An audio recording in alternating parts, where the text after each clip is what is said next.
नमस्कार, आप देख रहे हैं इंडिया न्यूज़। तो वक्त हो चुका है सुबह की ताज़ी बड़ी खबरों को जानने का। तो इससे पहले यदि आपने अब तक हमारे चैनल को सब्सक्राइब नहीं किया है तो प्लीज़ सब्सक्राइब करके ऑल नोटिफिकेशन बेल को ऑन कर दीजिए।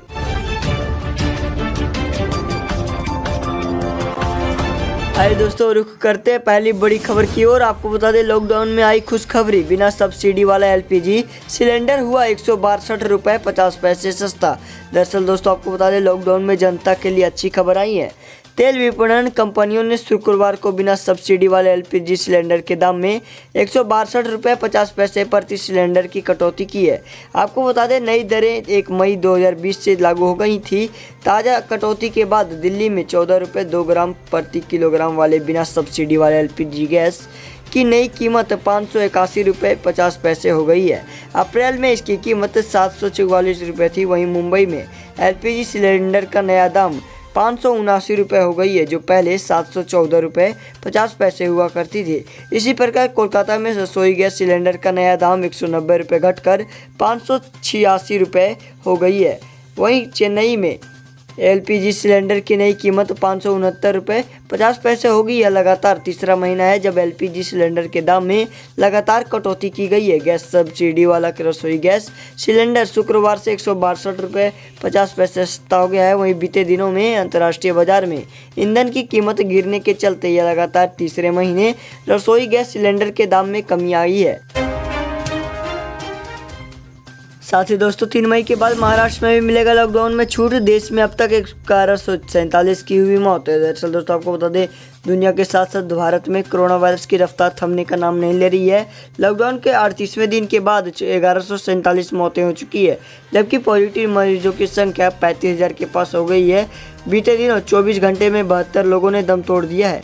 देश के 5 बड़े शहर दिल्ली, पुणे, मुंबई, अहमदाबाद और इंदौर में 50% से अधिक पॉजिटिव मरीज पाए गए हैं।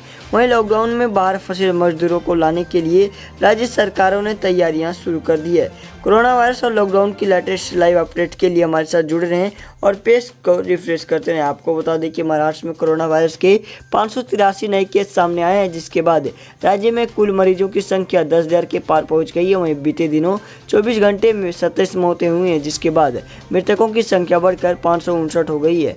राज्य में मौत का औसत प्रतिशत 4.37% है। यूपी के सीएम अखिलेश यादव ने कोरोना वायरस की स्थिति को देखते हुए राज्य में दोनों सदनों के सत्र बुलाने की मांग की। अखिलेश ने कहा कि राज्य में सोशल और इकोनॉमिकल स्थिति ठीक नहीं है। सरकार को चाहिए कि सत्र बुलाकर इस पर चर्चा करें। साथ ही महाराष्ट्र के मुख्य सचिव अजय मेहता ने गुरुवार को राज्य में सभी अस्पतालों को निर्देश दिया है कि किसी भी मरीज को जांच करने से मना नहीं किया जाए, क्योंकि इस संबंध में कई निजी अस्पतालों और क्लिनिकों के खिलाफ ढेर सारी शिकायतें आ रही हैं।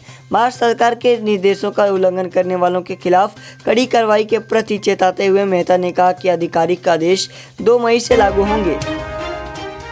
वहीं दोस्तों, मजदूर दिवस पर सीएम योगी आदित्यनाथ का श्रमिकों को 300 करोड़ का तोहफा। दरअसल दोस्तों, आपको बता दें, कोरोना के खिलाफ जंग में यूपी सरकार पूरी तरह मुस्तैद है। मुख्यमंत्री योगी आदित्यनाथ पहले ही साफ कर चुके हैं कि एक तरफ हमारी लड़ाई कोरोना वायरस से है, तो उनके साथ ही हमें यह भी देखना है कि जो लोग लॉकडाउन की वजह से परेशान हुए हैं उनकी तकलीफ कैसे कम कर सकते हैं। उन्होंने मजदूर दिवस पर भरोसा दिलाया कि श्रमिक वर्ग को किसी भी प्रकार की दिक्कत नहीं आने दी जाएगी।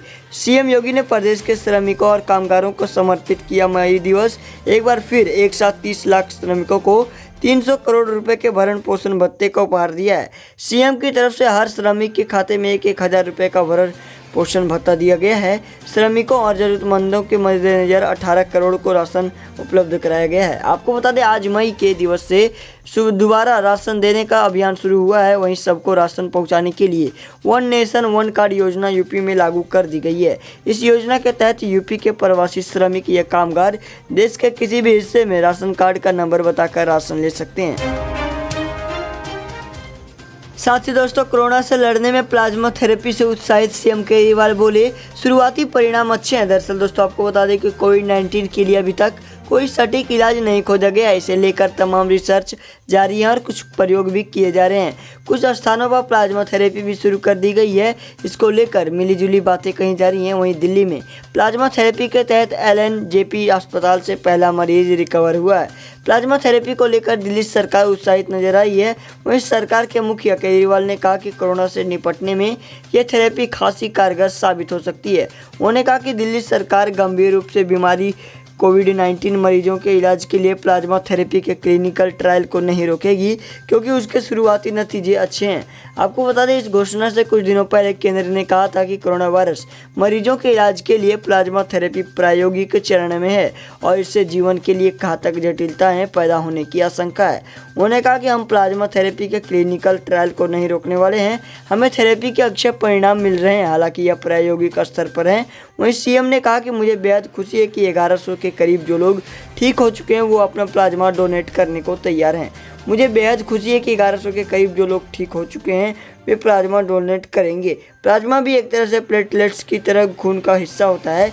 इससे स्वस्थ इंसान बैंक में जाकर अपना प्लेटलेट्स देता है, वैसे ही प्लाज्मा भी डोनेट किया जाता है। इस थेरेपी के तहत डोनर के खून से प्लाज्मा निकालकर उस खून को फिर वापस डोनर के शरीर में डाल दिया जाता है।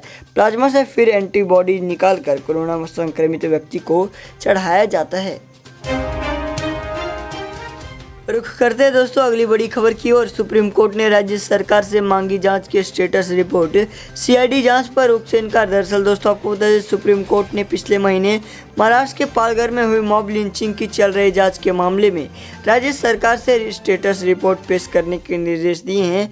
इसके साथ ही साधुओं की भीड़ द्वारा पीट कर की गई हत्या की CID से कराई जा रही जांच पर फिलहाल रोक लगाने से शुक्रवार को इनकार कर दिया है। दरअसल सुप्रीम कोर्ट में अर्जी दाखिल कर पालघर घटना की कोर्ट की निगरानी में SIT या CBI जांच की मांग की गई थी। सुप्रीम कोर्ट के जस्टिस अशोक भूषण और जस्टिस संजीव खन्ना की बेंच ने शुक्रवार को मामले की वीडियो कॉन्फ्रेंसिंग के जरिए सुनवाई की थी। कोर्ट ने सुनवाई के दौरान उस अपील को दिया जिसमें CID जांच पर रोक लगाने की मांग की गई थी। पीठ ने याचिकाकर्ता वकील शशांक शेखर झा की दलीलें सुनने के बाद उन्हें याचिका की एक प्रति महाराष्ट्र सरकार को सौंपने का निर्देश दिया है। वहीं राज्य सरकार से सुप्रीम कोर्ट ने 4 हफ्ते में मामले की जांच संबंधी स्टेटस रिपोर्ट पेश करने को कहा है। सुनवाई के दौरान याचिकाकर्ता ने मीडिया रिपोर्टों का हवाला देते हुए कहा कि यह कानून व्यवस्था की बदतर स्थिति का प्रमाण है, क्योंकि पुलिस प्रशासन ने इस भयावह घटना को रोकने के लिए कुछ भी नहीं किया है। भारत के दवाई भेजने पर नेपाल ने कहा धन्यवाद। दरअसल दोस्तों आपको बता दें, दुनिया के 200 से ज़्यादा देश आज कोरोना वायरस महामारी की चपेट में है। भारत में भी हाल ही के दिनों में कोरोना संक्रमितों की संख्या में तेजी आई है। इसके बावजूद भारत पड़ोसी देशों की मदद कर रहा है। भारत ने हाल ही में नेपाल को लगभग 23 टन जरूरी दवाई और अन्य सामान भेजे हैं। नेपाल के प्रधानमंत्री KP शर्मा ओली ने इसके लिए प्रधानमंत्री मोदी को धन्यवाद करते हुए एक ट्वीट किया है। नेपाल के PM KP ओली ने लिखा है, मैं प्रधानमंत्री मोदी का धन्यवाद करता हूं कि उन्होंने कोरोना महामारी से लड़ने के लिए नेपाल को 23 टन जरूरी दवाई दी है। आज भारतीय राजदूत हमारे स्वास्थ्य मंत्रियों को दवाइयाँ सौंपी गई है। इसके जवाब में PM मोदी ने भी एक ट्वीट किया। उन्होंने लिखा कि भारत और नेपाल के बीच का संबंध बेहद खास है। यह संबंध न केवल मजबूत है बल्कि इसकी जड़ें काफ़ी गहरी है। भारत इस आपदा की घड़ी में नेपाल के साथ खड़ा है। इससे पहले भारत ने अमेरिका को भी हाइड्रोक्लोरोक्विन दवा की निर्यात को मंजूरी दी थी। इसके बाद अमेरिका के राष्ट्रपति डोनाल्ड ट्रंप ने थैंक यू इंडिया कहा था।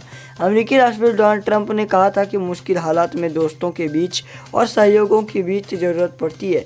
हाइड्रोक्लोरोक्विन पर फैसला लेने के लिए भारत और उसके लोगों को धन्यवाद, इसे हम कभी नहीं भुला सकते।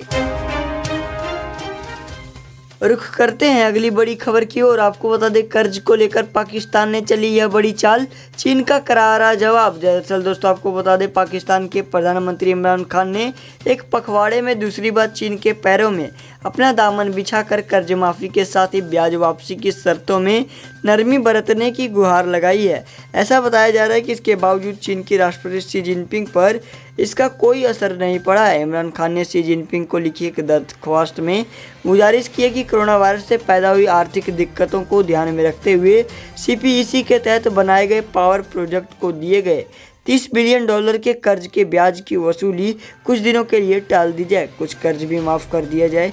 इस पर शी जिनपिंग के रणनीतिक सलाहकार ने 2 टूक कहा है कि चीन अपने कर्ज के एक पाई ब्याज सहित वसूल करेगा। कोई ये ना सोचे कि ब्याज माफ़ कर दिया जाएगा।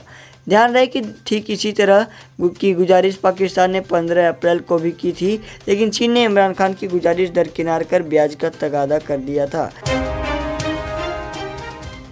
साथ ही लॉकडाउन के बीच बीजेपी सांसद साध्वी प्रज्ञा के अकाउंट पर लगी गालियों की भरमार। दरअसल दोस्तों आपको बता दें, देश में फैले कोरोना वायरस से हर कोई परेशान है, जिसे लेकर सभी एहतियातन सरकार द्वारा जारी दिशा निर्देशों का पालन कर रहे हैं, जिससे वे सुरक्षित रह सके। इन्हीं सब खबरों के बीच भोपाल में एक ऐसी खबर आई है जिसने राजनीतिक सरगर्मियों को बढ़ा दी गई है।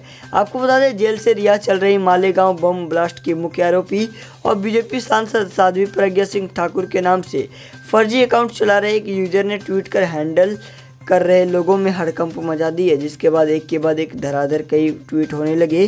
किसी ने ये जानना भी जरूरी नहीं समझा कि ये अकाउंट साध्वी प्रज्ञा की है भी या नहीं।